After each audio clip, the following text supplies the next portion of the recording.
Greetings. My name is Ashley Cosby Golden, and I'm so excited that you're here with me today for my talk, Beyond the Shelf, Creating Peace Education for the Whole Child. So during this presentation, I am currently baby wearing my 9-month-old, so you will hear baby sounds and maybe a little bit of snoring during this presentation. So a little bit about myself. I am the creator and co-founder of Afrocentric Montessori, and I'm also the co-founder of Gather Forest School. I'll talk a little bit more about these two businesses near the end of our presentation, but I'm so excited for us to jump in and start talking about peace. So let's talk about the flow today. We're going to start with the greetings. Then we're going to go into what Dr. Maria Montessori said about peace education. How you view peace is reflected in your teaching practice. Then we'll talk about the peace flower, the parts and classroom tips. And our last part of the conversation is the power dynamics of peace. And then we'll have closing. So, greetings again. Thank you for taking the time to listen, reflect, write, and act. This work is not easy, but we have to think about what is at cost when we're not engaging in this work. We have all seen, and some of us have personally experienced, the great atrocities happening around the world. We cannot say that this work, getting to the core of what peace education means in action, is someone else's task. This is our responsibility. So I just want to reiterate thank you for just being a part of this conversation. I know that it's hard to call it a conversation because I am speaking to you and you're just receiving the words, but I am just grateful that you're tuning into this talk and you're doing that inner work while I'm speaking. So, tea time.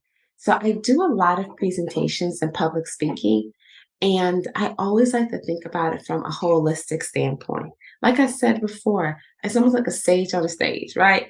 I'm doing all of the speaking, and you're just receiving. So, while I'm speaking, I'm enjoying a tea blend here. I'm drinking a lavender and tulsi tea. I love making tea.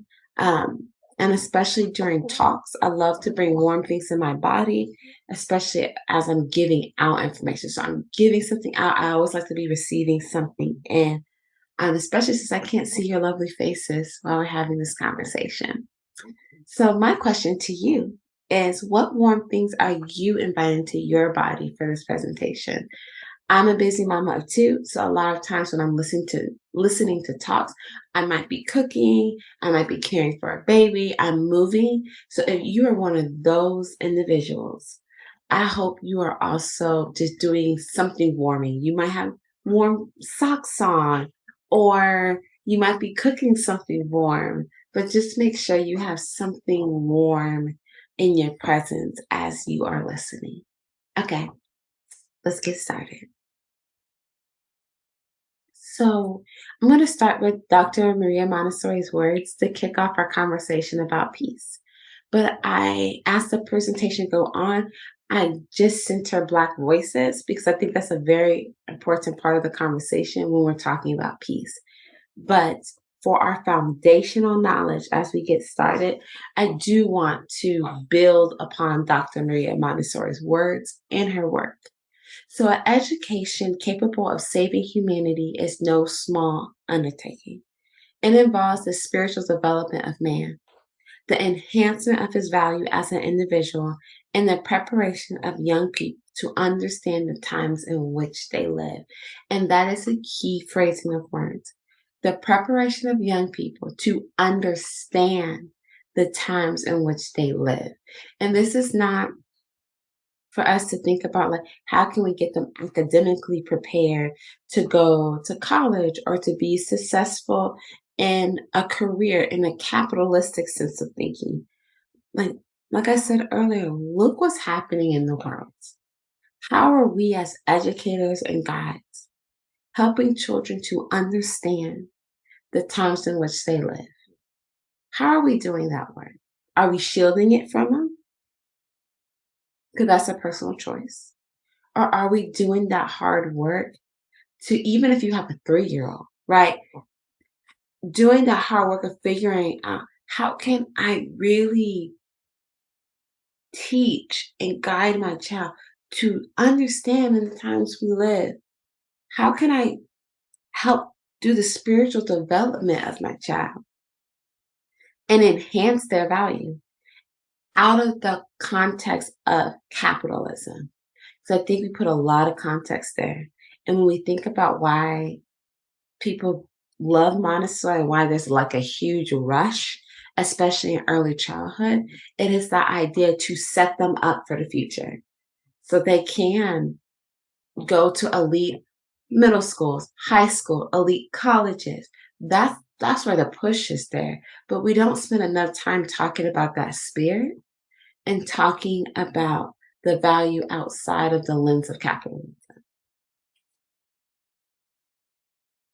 So my first question, because remember, we're going to start centering as this conversation goes on. I'm really going to start centering Black voices. And so, what person comes to mind when you think about peace? If you just take a moment to close your eyes to visualize, what person comes to mind when you think about peace? And my second question and third, why? Why does that person come to mind? And what are the qualities about that individual that reminds you of peace? Because again, how you visualize who holds peace and what peace look like, that will guide you in your interaction when we do peace education.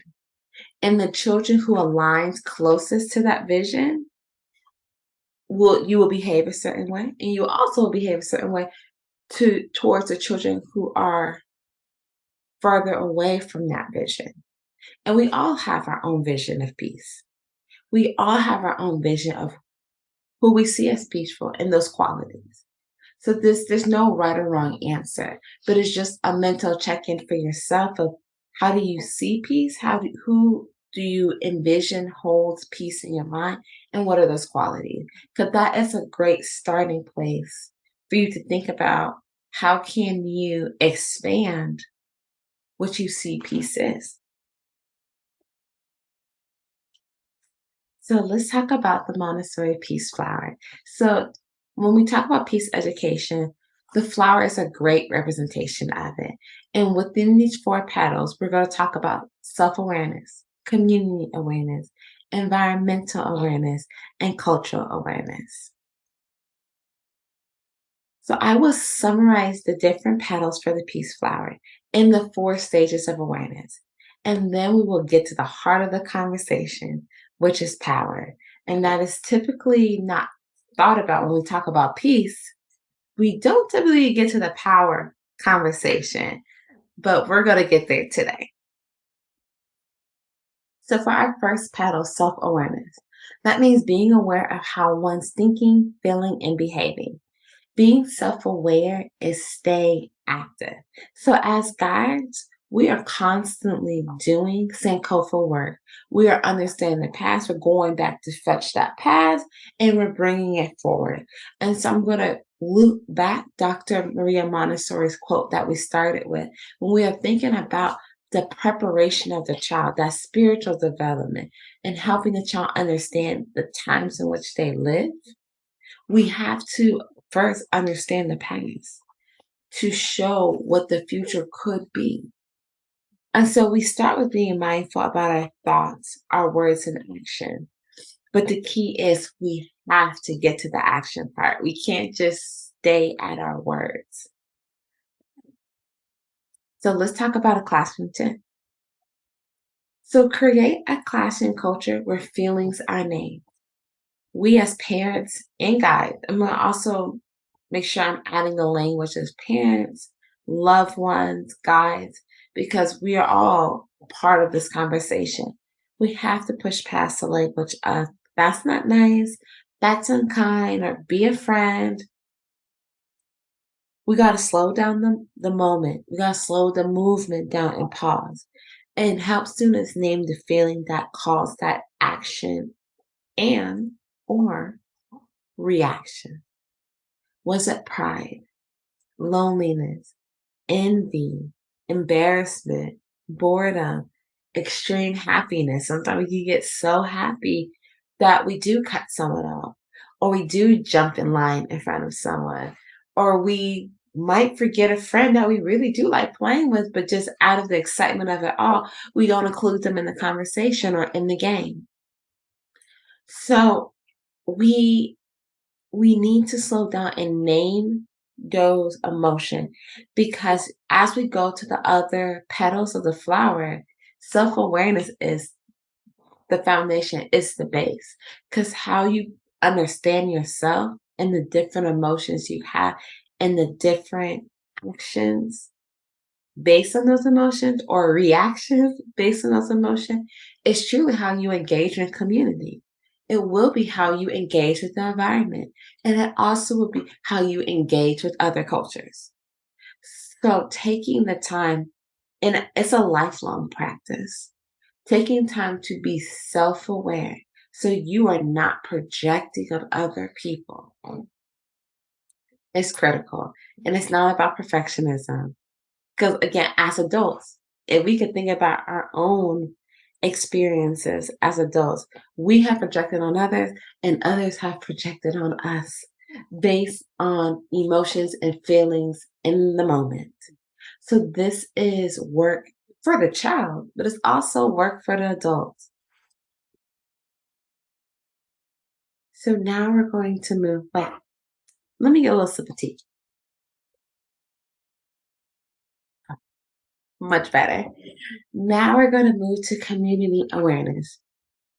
Community awareness is about being aware of other people in the community and the nature of relationship one has with people, especially the people the child interacts daily. I say that because at times, as parents, loved ones, and guides, when we are creating materials, when we are purchasing materials, when we are teaching a lesson, we tend to go macro all the way back here instead of really taking the time to cultivate micro conversation based on the people the child interacts with daily. So first start with, of course, like your nucleus, your nuclear family, and then expand out. Like, who does your child see at the grocery store? Do you go to the post office? Do you go to the doctor's office? Like, these are the things that you can expand out, like who are truly a part of your child's community. So before I talk about conflict, I do want to just put another point here. So I talked a little bit that I'm a creator and founder of Afrocentric Montessori. And it literally came about because I couldn't find Black people in Montessori when it came to the material. So I had to create it.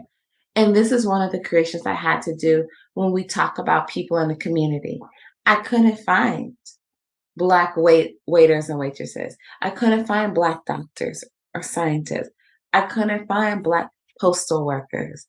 So I literally had to create these cards. So when I talked about community in my classroom, the children could see that there are Black people represented in these fields. So if you are a parent, guide, loved one listening to this conversation, and you are thinking about the people your child interacts with or students interact with daily, make sure that you are showing more than just white faces. And that might mean you might have to create the materials. You could also go on my website to purchase my career 3-part classification cards, but you will have to do some digging to make sure that there is a representative view of who's in your community. So now let's move to conflict. It's important when we talk about the community that conflict is is part of being in close community with others. So I remember when I asked you to think about who is that person that envisions embodies peace, and what is that person's qualities.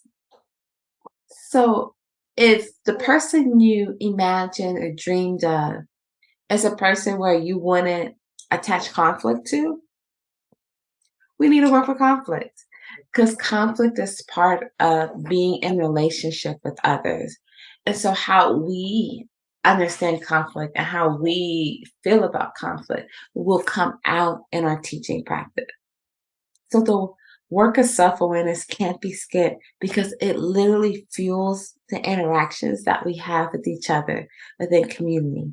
So, let's talk about this classroom tip. So, creating a space to have conversation when conflict arises is important. In many Montessori classrooms, there is a peace corner. And so, if you have a peace corner, that's great, but it really just needs to be a space where an adult can be present to help facilitate conversation. You don't want to have um, two children or three or four children in an adult conversation in the middle of the circle time run or in the middle of the block area where other children are trying to build.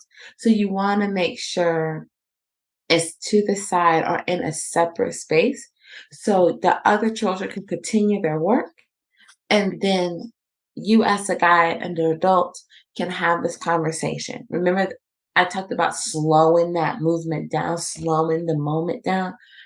Having a separate space to slow down is key. Share the attention that each person will have the opportunity to speak, but there will not be cutting anyone off to be heard. You can use a flower, and that's what you see typically in Montessori classroom. They use a flower or another item. So for me, a lot of my work centers in Blackness. So I do a lot of Adinkra symbols. I will actually have the Adinkra symbol for peace as my item because it's culturally grounding. But you can have your own item. It doesn't have to be a flower. I just want to put that out there because sometimes um, we forget that you could bring other things into the classroom that is more culturally grounding and affirming to the students that you have. And lastly, when the child is holding the peace item, the other child is listening. And when the child is finished, it is important for the adult to acknowledge what was said, and then the item is passed to the other child. So that practice of acknowledging what was said helps one, the child who's speaking feel a lot, one, feel validated. Two, can correct if things were misheard. But for the other child, the third part, is that if the other child was so focused on thinking like, I'm gonna say this and I'm gonna say this gives a time to be like, all right, I'm gonna repeat what was said. Listen in before you share your what you need to say. So that allows for that. And it's just good practice to just repeat what is heard. Because we assume, we make judgment. That's part of being human. And so it's just a good practice to have in your classroom. So as the guide, it is our job to teach children that a solution that neither person is harmed is the best solution. But that does not mean feelings may still be hurt. And so when we talk about peace, conflict is a part of peace. And sometimes that conflict is an inner conflict. And sometimes, even if that is truly the best solution, people may still feel hurt. And that takes time. But that is the work of the child with the guidance of the adult to move through those feelings, to not just sit in them, but to move through them. So that might mean the child doesn't want to play with the other child or want to work by themselves.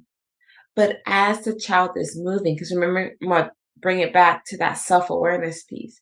As the child is moving through those feelings, we're going to make sure that the child's not projecting anger on another set of kids. So, for example, you come up with a solution, and the solution is one child works with it for 10 minutes, and then it's the next child's turn. The other child didn't like the idea and said, I want to work by myself. You're more than welcome to. But then you notice that child starts knocking over other children's work. And it's like, oh, it's okay that the child is still angry about the solution, but it's not okay to knock someone else's work down. And so those are the conversations that we as adults need to help children guide them through those feelings. That emotion is nothing wrong with emotions, nothing wrong with feeling. It's how we use those feelings, either with ourselves or how we use them in community. And we're going to talk about environmental awareness and cultural. So, again, how you use it with community, how you use it with the environment, how you use it with other cultures. All of those things start with self and that self awareness piece.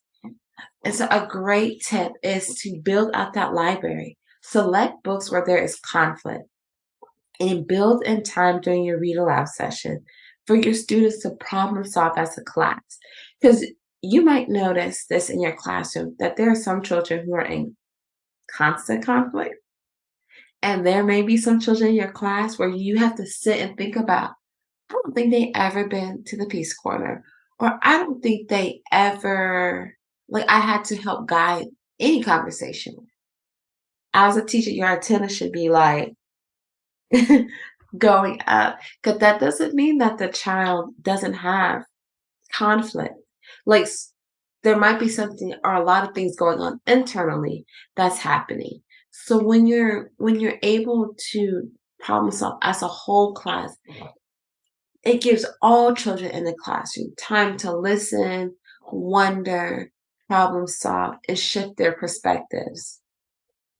Um, this is a separate conversation, but when we choose our books, we want to make sure that they're anti-racist, anti-bias.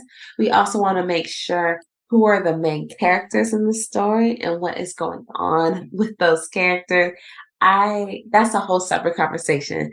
So that's another talk for another day. But I will say this, that when you are choosing books, please be mindful of whose story is being told. Just be mindful of that. Um, yes, I keep pausing because I want to get into it, but I know we have to finish our conversation about peace. So let me move on.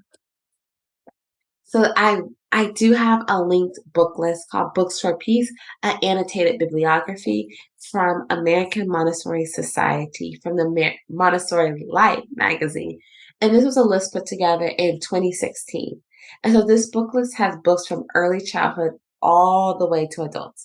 So the list is divided by suggested age levels. And what I love about it the most is that there's a short summary of each of the book's content. This annotated book list can help you find what you need to promote peace through reading. So when you do your um, read alouds, when you have your bookshelf, you can choose books that are centering peace to help that conversation along. It's actually a great book list. So please check it out at the end of this presentation or in the middle of it. I'm like, you don't have to wait till the end. So, environmental awareness is our next lead. Being aware of the importance of the health of the earth and how different individuals, communities, and culture have access to the environment, as well as how they treat the earth. So, it's important to talk about, of course, the health of the earth, that's the environment. But on that back end, we also need to think about the individuals, communities, and cultures that have access to the environment, who have access to green space, who have access to water, clean water, and how they treat the earth. So this is a much deeper topic. You could do surface level, but you definitely could go deeper with this topic, talk about how the environment is cared for. So let's jump into these classroom tips. Deepen your lens. When we talk about caretakers of the earth, make sure that you are teaching and have your classroom resources centered on Black and Indigenous voices. I'm repeating that because um, I shared earlier that I'm co-founder of Gather Forest School. So we run a completely outdoor program for Black children and Black families. And 99% of the resources I have to make by hand. Because when I look up for environmental or like eco education, it is full of white faces, full of white contribution. And from a historical and truthful standpoint, We know Black and Indigenous people cared for the earth first. We know a lot of their ideas and inventions help fuel the environmental movement. So these are truthful things that teachers and students need to be grounded in, but it's often whitewashed and forgotten. So as an educator, as a parent, as a guide, it's okay to move slow. It's okay to just focus on one person. Um, we don't need a rush to cover so much because in that rush, you are going to center white perspectives because that is the loudest perspective out there. That is the easiest perspective to find. So we need to slow down and say, you know what? I'm going to actually do some research. I'm going to create something. I'm going to find the right books so I could give a truthful telling of who cared for the earth. Next, balance is key. Share and discover the realities of what is happening to the earth while also sharing what people around the world are doing to care for the planet. It's important, like I shared, to stand in truth, to tell children what is happening to the earth. But on that same conversation, you could talk about what are people doing to counteract litter, to counteract the quality of water, to counteract climate, um, climate injustices, global warming. That's why I want to say climate warming. I'm like, those are not the words I want. Global warming. There are people around the world that are doing amazing work. And you don't even know that sharing the work of others can help children think about potential career. Like, oh, I didn't know that was a career. I didn't know I could dedicate my life to something like this. So you are creating ripple effects. And I will just do another reminder to make sure that there is a diversity of culture when you are highlighting these careers. The main takeaway I want you to walk with when we talk about environmental awareness is that we do not want children to walk away thinking that only white people care about the environment. Because if you look at your classroom resources or within your home, and when you talk about the environment, you only have white faces and white perspectives in your space, that is the only conclusion a child could walk away with is that white people care for the environment. But what about all the other kinds of people? What about all the other cultures and races? Do they not care about the environment? So take the time, slow it down, and make sure you are showing a diversity of voices when it comes to the environment. So, our last pedal, cultural awareness. Being aware of other people's attitudes, beliefs, practice, customs, and social behavior. I will say that cultural awareness is most people's like, can I teach it if I'm not of that culture? Yes, because you not teaching is also a choice, and you're also making a statement by not teaching it. So I say this. Being human is to make mistakes. Learning about another culture, taking the time to talk about if you're not of it, because you miss the nuances. That's with anything. If you're not of it, if you don't belong to it, you don't understand the nuances. But what you're doing, you're building an awareness of it. You're expanding a child's world. You're expanding your own world. And so again, we're going from that macro to we're going to that micro to a macro level. And part of that macro building out is to talk about cultures that you are not a part of. So, yeah, as you deepen out in, let us go beyond food and music. I think that is a beautiful starting place. It could get kids excited. Who doesn't like to eat? Who doesn't like to dance, right? So that's a beautiful place to start, but don't stop there because it really, mm, I'm trying to think of the right word. it just doesn't give children the wealth and richness that each culture deserves, and that your children deserve, and that you deserve. So think about the history, think about the geography. Like you could go into what is home, what does place mean to different cultures, and think about the sciences as well that the different cultures contributed to. Again, like these things is slow work. You might have to create a bit by hand. You might have to search to find what books, what resources to use, but it's worth it because in this work, when you think about each of the awareness we talked about, there is a slowness to it. That you're like, you know what, we might take 2 months to focus on this culture. And that's a beautiful thing. Take the time to discuss or watch what makes people's cultures unique. Help students understand that the preservation of culture is important.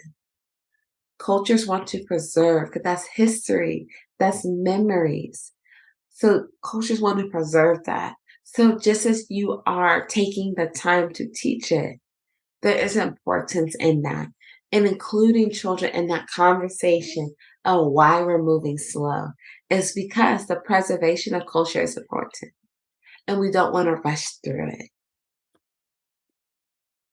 So now I shared words of Dr. Maria Montessori, and now on this part, we're going to move to talking about power.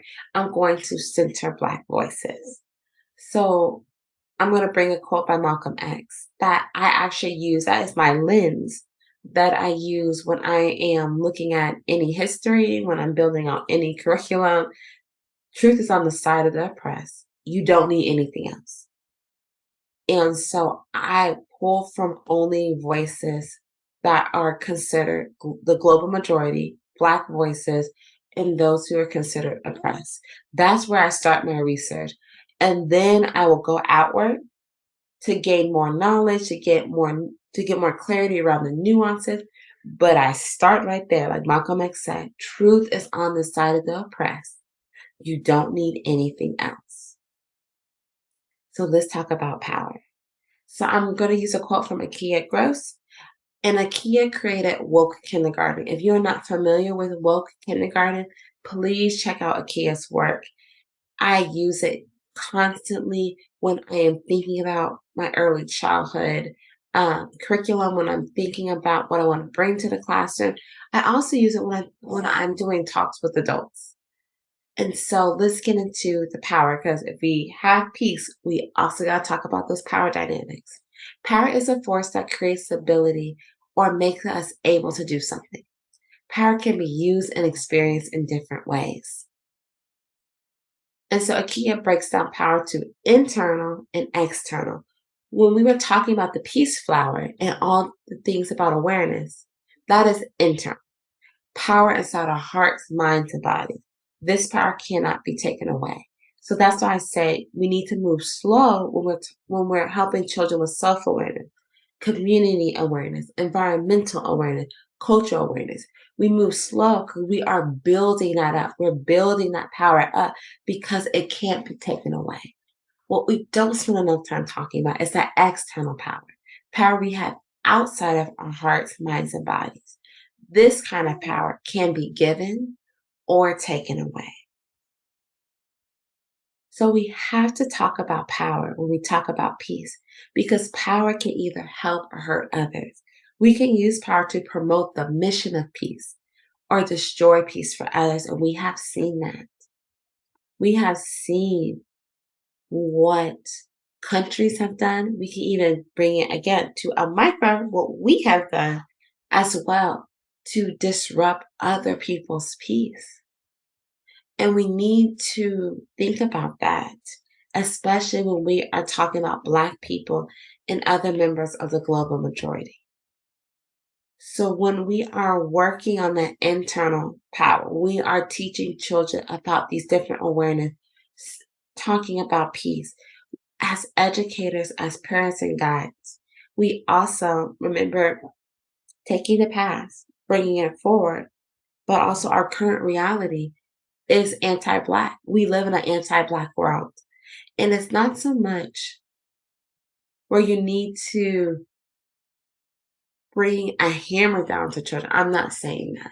As guides, we're able to appropriately adjust, but to pretend that we don't, that's not helpful for anyone. And I'm going to actually use a last quote for Kwame Ture about that. It's not helpful. We need to understand those external powers. So when we are working with children about working through that conflict, when we are talking about community, when we're talking about the environment, when we are talking about cultures, we are using our knowledge to say we're going to go deep and we're going to move slow because outside those external powers can give us or take away from us, but they can't take away the internal power we have. And so, as educators, we are tasked with that responsibility. Again, tying back Dr. Maria Montessori words from the beginning, that spiritual development is critical. Helping children understand that the times in which they live is critical. And that goes beyond meditation. That goes beyond drawing designs in the sand. Beautiful activities for a classroom. Beautiful. But we need more. Children need more. Children need more. And so we need to think about what books do we have in our classroom? What conversations are we having in our classroom to push, to push that spiritual development, to push that awareness on the child about the diversity of identities and how each culture is living in the world, is making sense of the world, is pushing back against external power. How are they feeding their internal power? Like these are the conversations that we need to have with each other as adults, but also with our students. So this is the question I'm asking you. Who are you learning from when it comes to self-awareness, community, environmental, and cultural awareness? Who are you learning from?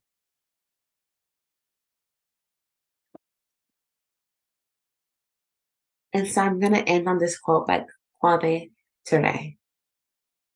There is a difference between peace and liberation, is there not? You can have injustice and have peace. Isn't that correct? So peace is not that answer. Liberation is the answer. That's what we should be talking about. Never peace. That's a white man's word, peace. Liberation is our word. You cannot have peace until everybody's equal. And so this talks a lot about the peace flower, if you think about it. This talks a lot about that self-awareness. You can have injustice and have peace. Because when you talk to certain people, they can say there's peace. And we know about the injustice that is happening in America. I'm just speaking from a westernized point of view because I was born and raised in America. So I'm going to speak from a point of view that I know. You could ask certain individuals and they could say, this is a peaceful time in America. And you can ask those from the global majority and they could tell you something different. So you can have injustice and still have peace. I do believe Dr. Maria Montessori understood that nuance.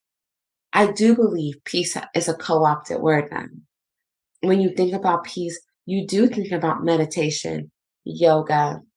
You do think about Zen gardens. You you you take your breath to such a place where it's quiet and still and calm. But that is not conflict is a part of peace. And we talked about the self-awareness, all of those things, all of those sticky and icky, like, oh, can we just get past it? Those are all moving pieces of peace. And so that's why Kwame Ture was talking about liberation. Because when we think about that liberation, it is thinking about the freedoms of all, the freedoms of all, the equality of all. And then we can talk about peace. Because now we all have the things that we need. We all have that equity piece. So now we can talk about peace because now internally, I am well. I'm not fighting for basic human rights. So now I can have that conversation. And so when you are reading books, selecting materials, having conversations, we have to think about, especially when we get into that conversation about conflict, it's like, what needs are not being met? What needs are not being met? And we think about the actions that happen when needs are not being met before we start slapping labels on so and so is disagreeable. So that's how I had to start the conversation. When you think about peace, who do you envision? What qualities does that person have? Because that will be your guiding force when you do peace education. And the children and adults who align closest to that, you will behave a certain way. And the children and adults who move further away from that, you will behave a certain way. So bringing that awareness piece allows us as educators, guides, and adults to go deep into the work because the work is constant. I'm going to take another little sip of tea before moving on to our closing. So, y'all, that was a jam-packed conversation about peace. I hope that my words did push beyond the shelf because it is bigger than shelf work. It's that unseen work. And then we could get to the shelf work because that unseen work has been done and that is reflected on the shelf. So if you want to connect, I am super active on Instagram. So you can find me at afrocentric.montessori. And so that page, I talk about my homeschooling pods because I homeschool my two as well as children of the community. I also just talk about Montessori and centering Black history, culture, and identity within the Montessori method. And then, if you would also like to follow my other page, is gather.school. And so that is a school that I co founded and co run with Shelby Stone Steele. And on that page, you'll get to see how we use that environmental awareness piece and get into nature with Black children and work with Black families in nature. You can find me on my website, www.afrocentricmontessori.com. I have amazing printables on that website that can help you with some of your planning in your classroom. And lastly, I'm active on email. So afrocentricmontessori@gmail.com. I will love to hear from you all. And that's part of my bonus is you can send me one question via email and I can respond back to you with an answer, any consulting question. So check out that free bonus. Thank you again for your presence. It means a lot. We live in a busy world. There is information being pushed on us nonstop. If you open up any app, there is so much information out there. And so I truly consider it an honor and a blessing that you chose to spend your minutes with me. Thank you so much. And I hope you stay warm and nourished. Peace, y'all.